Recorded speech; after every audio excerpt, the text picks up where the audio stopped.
தேயிலை தோட்ட தொழிலாளருடைய பிரச்சனை ஒரு பல்வேறு கட்டங்களை தாண்டி உச்ச நீதிமன்றத்தில் அந்த வழக்கு நடந்திருக்கிறது. அந்த மக்களை மாஞ்சோலையிலிருந்து வெளியேற்ற வேண்டும் என்பதற்கான மிக முக்கியமாக முன்வைக்கப்படக்கூடிய காரணம் அது புலிகள் காப்பகம் என்பதுதான். அந்த கணக்கில் பார்த்தால் தமிழகத்தில் பல்வேறு இடங்களில் புலிகள் காப்பகம் உண்டு. கோயம்புத்தூர் மாவட்டம் வால்பாறை பகுதி ஆனமலை புலிகள் காப்பகத்துக்குள்ளேயே செயல்படுகிறது.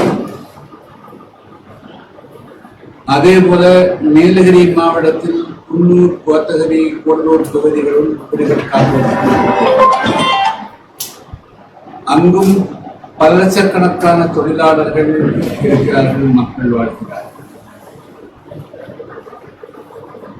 இங்கே களக்காடு முண்டந்துறை புலிகள் காப்பகத்தை பொறுத்தமட்டிலும் வனத்துறை கொடுக்கக்கூடிய புள்ளி விவரங்களும் சமூக ஆர்வலருடைய புள்ளி விவரங்களுக்கும் நிறைய வேறுபாடுகள் இருக்கிறது. வனத்துறையே இதுவரையிலும் களக்காடு முண்டந்துறை பகுதியில் எத்தனை புலிகள் இருக்கின்றன என்பதை தெளிவுபடுத்தவில்லை. அண்மையில் ஒரு சிலர் தகவல் உரிமை சட்டத்தினுடைய அடிப்படையில் பெறப்பட்ட தகவல்களில் 5 புலிகள் இருப்பதாக சொல்லுகிறார். அதற்கும் முழுமையான எந்தவிதமான ஆதாரமும் இல்லை. நான் பல்வேறு விதமான உயர் அதிகாரிடத்திலே பேசியது, அவரிடத்திலே கேட்டிருந்தபடி ஒரே ஒரு புலி மட்டும்தான் கேரளாவினுடைய மலைப்பகுதிகளில் இருந்து இந்த களக்காடு முண்டந்துறை பகுதிக்கு வந்து செல்வதாகத்தான் சொல்லுகிறார்கள் தவிர, அதை தவிர வேறு ஒரு புலி கூட இங்கேயே இருப்பிடமாக கொண்டு வாழ்வதற்குண்டான எந்த விதமான ஆதாரம் இல்லை என்பதுதான் இதுவரையிலும் இருக்கக்கூடிய நிலைமை. இந்த ஒரு சூழலில் நேற்றைய முன்தினம் களக்காடு முண்டந்துறை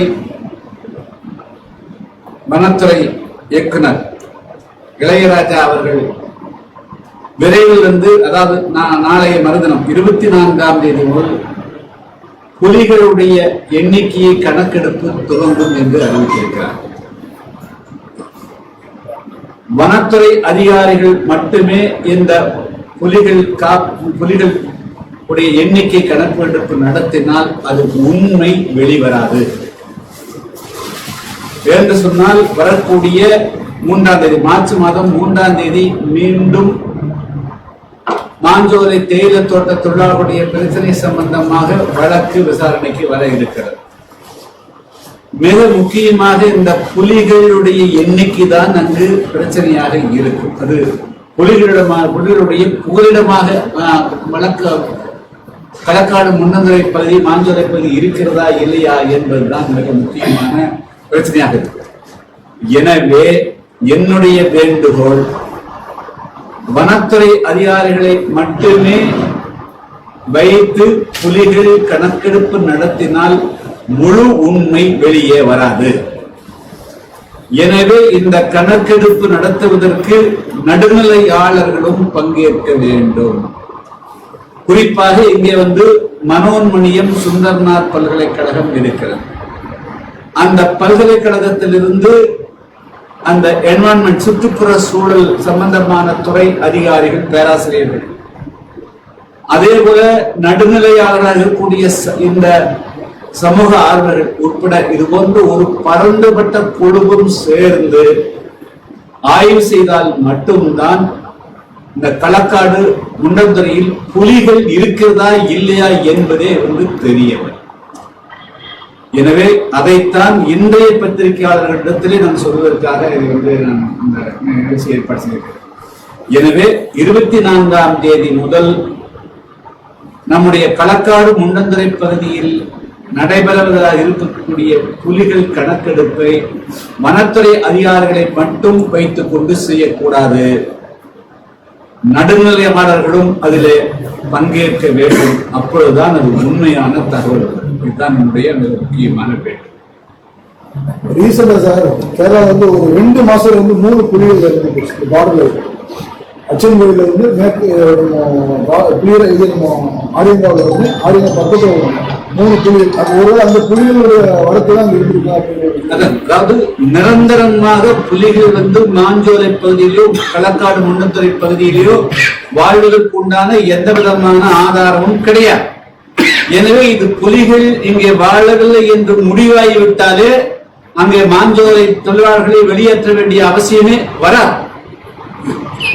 எனவே தவறான தகவலுடைய அடிப்படையிலேயே பல்லாயிரக்கணக்கான மக்களை 100 ஆண்டு காலத்துக்கு மேலாக வாழ்ந்து கொண்டிருக்கூடிய மக்களை அகற்றுவதற்கு உள்ள நடவடிக்கையில் தமிழ்நாடு அரசு ஈடுபடுகிறார்.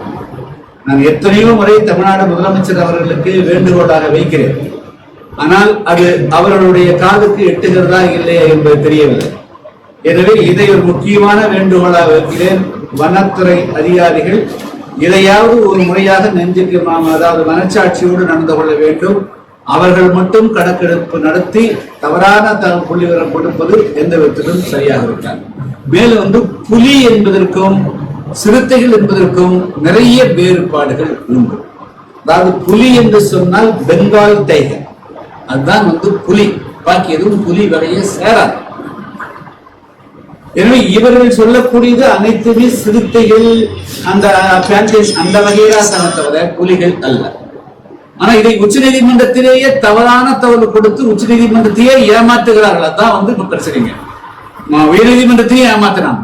சோ இது புலிகள் காப்போம். அதனால இதுல நேர்மையா நடக்கணும். அதுதான் என்னுடைய அப்பீல். இரண்டாவது இன்னொரு முக்கியமான பிரச்சனை, தென்காசி நாடாளுமன்ற தொகுதியில நான் கடந்த முறை போட்டியிட்ட பொழுது மிக முக்கியமான பிரச்சனையாக மக்களிடத்தில் இருந்து எழுந்த கோரிக்கைகள் இந்த பகுதியில மிதமிஞ்சிய கனிமவள கொள்ளை. இந்த கனிமவள கொள்ளையை பற்றி பேசாத தனிநபர்களே எங்க இல்லை, எல்லாரும் பேசுகிறார்கள். அந்த கனிமவளத்து கொள்ளையால் எல்லா குடும்பங்களும் ஏதாவது ஒரு விதத்தில் பாதிப்புக்கு ஆளாகிறார். எனவே எல்லாரும் பேசுகிறார்கள். தென்காசி மாவட்டத்திற்கு உட்பட்ட மக்கள் அதனால் ஏற்படக்கூடிய நேரடியாகவும் மறைமுகமாக ஏற்படைய பாதிப்புகளை பேசுகிறார்கள். சமூக அமைப்புகள் பேசுகிறார்கள். எல்லா அரசியல் கட்சிகளும் பேசுகிறார்கள். ஆனால் இதுவரையிலும் அதை தடை செய்வதற்கோ நிறுத்துவதற்கு உண்டானோ ஆக்கப்பூர்வமான ஒரு ஒருங்கிணைந்த நடவடிக்கை எதுவும் ஏற்படவில்லை என்று நான் கருதுகிறேன்.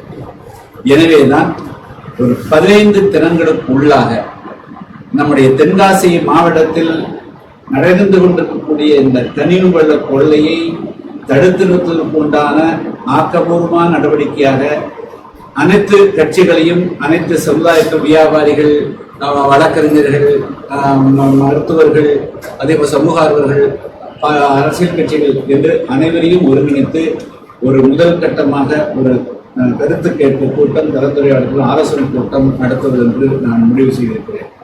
தேதி இன்னும் முடிவாகவில்லை. அது இந்த பிரச்சனையை சம்பந்தமாக பல நண்பர்கள் தொடர்ந்து நாம் தலையிட வேண்டும் என்று கேட்கிறார்கள். இருந்தாலும் கூட எல்லோரும் இதில் பேசாத எந்த அரசியல் கட்சியுமே இல்லை, போராட எந்த அரசியல் கட்சியுமே இல்லை. ஆனால் ஒருங்கிணைந்து ஒரு போராட்டம் நடத்தப்படுகிறது. எனவே எல்லோரையும் ஒருங்கிணைத்து ஒரு பெரிய போராட்டம் நடத்துவதற்கு உண்டான ஒரு ஆலோசனை கூட்டத்தை நடத்தவிருக்கிறேன். ஒரு 2 வார காலம் அவகாசம் கொடுத்து இந்த கூட்டத்தை நடத்துவதற்கு உண்டான போராட்டம் அல்ல, போராட்டம் நடத்துவதற்கு இந்த கனிமவள கொள்ளைக்கு ஒரு முற்றுப்புள்ளி வைப்பதற்கு உண்டான ஒருங்கிணைந்த செயல்பாட்டை முடிவு செய்வதற்கு உண்டான ஒரு ஆலோசனை கூட்டம்.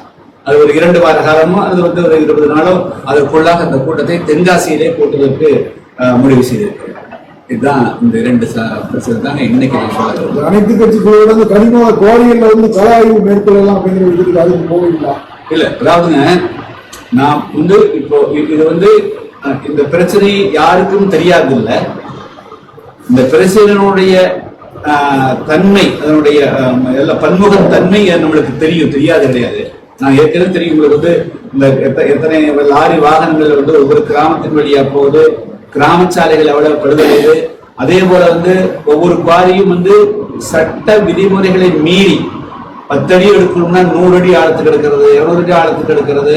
அதன் மூலமா கிராம மக்களுடைய விவசாயங்கள் பாழ்படுறது, கிராம தூசால் பாழ்படுறது, வீடுகள் இடியுறது, இதெல்லாம் தெரியாது கிடையாது. எல்லாமே நடக்குது. இப்படி வந்து மீண்டும் அதை ஆய்வு பண்றதுக்கு பண்ணணும். ஆனா அதுதான் முக்கியம் இல்லை. அதை விட இன்னைக்கு வந்து எல்லாரும் இதை எதிர்க்கிறாங்க. எல்லாத்தையும் ஒருங்கிணைக்கிற பணிதான் மிக முக்கியமா இருக்கிறது. அதுக்கு பிறகு எல்லோரோடு சேர்ந்து கூட இந்த ஆய்வை மேற்கொள்ளலாம். எல்லாரும் நான் தனியா போறதை விட எல்லாரும் அந்த குழுவோட சேர்ந்து போனா இன்னும் ரொம்ப எஃபெக்டிவா இருக்கும். அரசியல் கட்சி எல்லா கட்சியும் எல்லா அரசியல் கட்சியும் எல்லாருக்குமே, அதாவது ஆளுங்கட்சி ஆளாத கட்சி, ஆட்சிக்கு வந்ததுன்னா ஆட்சி வேறு, அதிகாரம் வேறு, கட்சி வேறு. கட்சி வேறு, ஆட்சி வேறு. அதனால அவர்களுக்கும் பொறுப்பு இருக்கு. நாளைக்கு வந்து இந்த மக்களிடத்துல ஓட்டுகள் வரணும் இல்ல. அதனால அதிகாரம் தப்பு செய்யறாங்க சொல்லி தப்பிக்கலாம். அதனால வந்து அவர்களுக்கும் நான் அழைப்பு கொடுத்துருவோம். அப்புறம் அதுக்கு பிறகு அவர்கள் வருகிறார்களா இல்லையா என்பது வேறு பிரச்சனை. ஆனால் பிரதானமாக இதுல வந்து முக்கியமாக எதிர்கட்சிகளாக இருக்கக்கூடியவர்கள், தொடர்ந்து இதுக்காக குரல் கொடுக்கக்கூடியவர்களுக்கு தான் வந்து அவருக்கு தான் அவருடைய வலியும் வேலையும் தெரியும். மாஞ்சோலை உள்ளிட்ட மேற்கு தொடர்ச்சி மலைப்பகுதியில் புலிகள் நடமாட்டம் இல்லைங்கிறீங்க, நீங்க ஒரு கருத்தை சொல்றீங்க. அதே நான் அப்படி சொல்ல, களக்காடு முண்டந்துறை பகுதியில மாஞ்சோலையை பகுதியில இருப்பிடமாக கொண்டு, வாழ்விடமாக கொண்டு, கோர் ஜோன் அங்கேயே தங்கி இனவிருத்தி செய்து உணவு பகுதியாக வச்சிருக்கக்கூடிய அந்த மாதிரி எந்த புலிகள் இல்லைங்கிறது தான் நான் பல சோர்ஸ்ல எடுக்கப்பட்ட தகவல். ஆனா ஃபாரஸ்ட் என்ன சொல்லுதுன்னா, நாங்க அங்கே கண்காணிப்பு கேமராக்கள் வச்சிருக்கோம். அந்த கேமராக்கள் பதிவானது குட்டியோட எல்லாம் பதிவாயிருக்குது நிறையா. அதனால இங்கே வாலிடமா இருக்குது. அந்த கருத்தை அவங்க ஃபாரஸ்ட் தகவலை தெரிவிக்கிறாங்க. அதாவது புலிகள் வந்து இல்லாத இடங்களிலும் கூட பல அனிமல் ஹியூமன் என்கவுண்டர் நடக்குது. மாஞ்சோலை பகுதியில ஏறக்குறைய 100 வருடங்களாக அந்த மக்கள் அங்கே வாழ்ந்து கொண்டிருக்கிறார். ஏதாவது ஒரு சம்பவத்திலேயாவது வந்து என்கவுண்டர் நடந்திருக்கணும்ல, இந்த புலிகளோட நடந்திருக்கணும்ல. அப்ப ஒண்ணுமே இல்லைன்னு இல்லையில, யானையோ புலியோ அங்க ஒண்ணுமே இல்லையில, ஏதோ ஒரு சிறுத்தை ஒரு முறை வந்தா சொல்றாங்க. சோ அவர்கள் சொல்லுவது யதார்த்தோடு பொருந்தும். எங்கேயாவது இந்த பகுதியில நீங்க கேள்விப்பட்ட அம்பாசமுத்திரம் பகுதியில, களக்காடு பகுதியில எங்காவது வந்து புலிகளும் வந்து தாக்குச்சு அப்படிங்கிறது வெளியே பார்த்தாக யாருக்காவது தகவல் உண்டா? இங்கே நம்ம ஏரியாவில புலிகள் இருக்குது. எப்படிங்க? நம்ம மேற்கு தொடர்ச்சி மலையில மேற்கரை புலிகள் புலிகள் இருக்குது. மாடுகள் புலிகள் தான், வங்க புலிகள். நீங்க சொல்ற வங்க புலிகள் தான் இல்ல, வங்க புலி கீழே இறங்காதுங்க. அது வந்து மிகவும் பாதுகாப்பானதும் மிகவும் புத்திசாலியா இருந்து அந்த புலி கீழே அடர்ந்த வயது தளர்வுக்கு பிறகு அதனால வேட்டையாட முடியாத சூழ்நிலையில மாடு உள்ளிட்ட கட்டி போட்டிருக்க உயிரினங்களை வேட்டையாடுறதா ஒரு இது இருக்கு. அதோட உயிரின இது, அதனால அது மாடு உள்ளிட்ட விலங்குகளை வேட்டையாடுறது. சமீபத்துல கூட மேக்கரையில வேட்டையாடுறது புலி, அது கண்ணால் மனிதர்களும் பார்த்தாங்க. நான் சொல்றது களக்காடு முண்டந்துறை இருக்கக்கூடிய அவகாசம். இங்க இருந்து அங்க போகவுமா? அதுக்காண்டி சொல்லல. நான் தான் சொன்னேன், ஏதோ ஒரு புலி அந்த வழியா வந்துட்டு போனதாக சொல்றாங்க. ஆனா புலி அங்க வாழ்விடமா கோர் ஜோன், கோர் ஹேபிடேட் தான் சொல்றாங்க. அதனால தானே வந்து அங்க பண்றாங்க. வந்துட்டு போற இடமெல்லாம் கணக்கு வராதுங்க. அந்த புலி வந்து தன்னுடைய வாழ்விடமாக கருதி இனப்பெருக்கம் செய்யக்கூடிய அந்த பகுதியை தான், அதுதான் வந்து கிரிட்டிக்கல் ஜோன். அந்த மாதிரி இடம் அங்கே இல்லை. ஒருவேளை அந்த வழியா பாஸ் பண்ணி போயிருக்கலாம், பாஸ் பண்ணி போகாதெல்லாம் சொல்ல முடியாது. அனிமல்ஸ் எல்லாம் வந்து 100 கிலோமீட்டர் 150 200 கிலோமீட்டர் எல்லாம் போகக்கூடியது இருக்குது. அதெல்லாம் நான் வந்து அப்படியெல்லாம் நான் வரையறை செய்ய முடியாது. ஆனால் அது வாழ்விடம் அங்கேயே இருக்குதா, தங்கி இருக்குதா? That is the question. மறுவாழ்வு திட்டம் வந்து தமிழக அரசு என்ன முடிவெடுத்தது? ஆமாங்க, மறுவாழ்வு திட்டத்தில் அங்கன்வாடி வேலைகள், அவங்களுக்கு விளைஞ்சல் விடுதி திட்டம், இந்த மாதிரி எதுவுமே அந்த பிரமாண புத்தகத்தில் இல்லைன்னு எல்லாமே வந்து இன்னைக்கு வரலும் 26 குடும்பங்களுக்கு அவங்களுக்கு வந்து சாவி கொடுத்துட்டாங்க. ஆனா ஒருத்தர் கூட ரொம்ப தவறு. எத்தனையோ பேர் வந்து மாஞ்சோலையில் வாழ்ந்து கொண்டிருக்கக்கூடியவர்களுக்கு அவர்கள் வந்து 10 வருடங்கள் 15 வருடங்களுக்கு முன்பு அது ஓய்வு பெற்றவங்க. அவங்க எல்லாம் வந்து பரிதாபமான வாழ்க்கை நிலை. இந்த கை காசுன்னு சொல்லிட்டு அவங்க எல்லாம் நிரந்தர தொழிலாளர் இல்லாம தினமும் காலையில வேலைக்கு போயிட்டு சாயந்தரம் வந்து 300-400 வாங்கிட்டு வந்தவங்க, அவங்களுக்கெல்லாம் எந்த விதமான ஆதாரமும் இல்லை. அவங்களெல்லாம் நீங்க வெளியே இருப்பீங்கன்னா அவங்களுக்கு அவங்க மரணத்தை தவிர வேற எதையும் சந்திக்க முடியாது. அதுதான் நடக்கும். சார் தென்காசி கோவில் கும்பாபிஷேகம் வந்து ரெண்டு மேட்டர் தான் முக்கியமா நான் சொல்ல வந்துடுறேன். ஒண்ணு, இந்த புலிகள் கணக்கெடுப்பு வந்து வனத்துறை மட்டும் நடத்தினால் உண்மை வெளிவராது. அந்த புலிகள் ப்ராஜெக்ட் டைகர்ஸ்னுக்காக அந்த பணத்தை வாங்குறதுக்காகத்தான் அந்த புலி காட்டப்படுதுங்க. ப்ராஜெக்ட் டைகர்னு உலக நிதியை பெறுவதற்காகவே இப்படி ஒரு திட்டம் இருக்குது. அது எல்லாம் சேர்ந்து ஏமாத்துறாங்க. அதனால அது அந்த கணக்கெடுப்பு நடத்துற போது நியூட்ரல் பாடிஸ் யூனிவர்சிட்டியில வரணும். அதே போல வந்து சமூக ஆர்வம் இருக்கணும். எங்களை இப்ப எங்களை இப்போ அது கலந்துக்கணும். உங்களை இப்ப பத்திரிகையாளர்களும் அது கலந்துக்கணும். நீங்க ஸ்பாட்னா பத்திரிகையாளர்களையும் காட்டலாமல்ல, சரிங்களா? சோ அதனால எல்லா தரத்திலும் சேர்ந்து அந்த புலியை வந்து உண்மையா கணக்கெடுக்கிறாங்க. ரெண்டாவது வந்து இந்த கனிவள கொள்ளை சம்பந்தமாக ஒருங்கிணைந்த செயல்பாட்டுக்காக அனைத்து கட்சிகளையும் ஒருங்கிணைத்து தென்காசியில ஒரு கூட்டம். ரெண்டு பாயிண்டா இன்னைக்கு ஹைலைட் பண்றாங்க. நேற்று நிறைய உங்கள்கிட்ட பேசிட்டேன். ஒரே ஒரு அரசியல் கொஸ்டின். நீங்க நின்ன பாராளுமன்ற எலெக்ஷன் சம்பந்தமா, அதாவது நீங்களும் கடந்த பாராளுமன்ற தேர்தல் நின்னீங்க. அதாவது கடந்த பாராளுமன்ற தேர்தலின் போது, அதாவது நமது இப்போதைக்கு பிரதமராக இருக்க மோடி அவர்களை வந்து தோற்கடிக்கிறதுக்காண்டி அமெரிக்கா வந்து $21 மில்லியன் செலவு செய்ததாக இப்போது உள்ள அமெரிக்க அதிபர் டொனால்ட் ட்ரம்ப் ஒரு செய்தியாளர்கள் சந்திப்புல சொல்லியிருக்கிறாங்க. அதாவது நம்ம நாட்டு மக்கள் தேர்ந்தெடுக்கக்கூடிய ஒரு பிரதமருக்கு அவங்க அடுத்த நாட்டுல இருந்து செலவு பண்ணி இது இங்க உள்ள அரசியல் நிலையை மாற்றுறதுக்கு காரணம் என்ன சார்? அவன் எதிர்கட்சி வேட்பாளரா ஆதரிக்கிறதுக்கான செலவு பண்ணதா ஒரு குற்றச்சாட்டை வச்சிருக்காரு. இது என்ன பேசினாலும் முழுமையா படிச்சுட்டு நான் விரிவா சொல்றேன். ஏன்னா இது வந்து சர்வதேச சம்பந்தப்பட்ட விஷயம். மேலோட்டமா சொல்லக்கூடாது, இது ஆழமா சொல்லணுங்க. அவரு இன்னமும் அமெரிக்காவில இருந்து செய்திகள் நிறைய வருதுங்க. அவருடைய உண்மைத்தன்மை வெரிஃபிகேஷன் பண்ணிட்டு நாம சொல்றோம். தேங்க்யூ.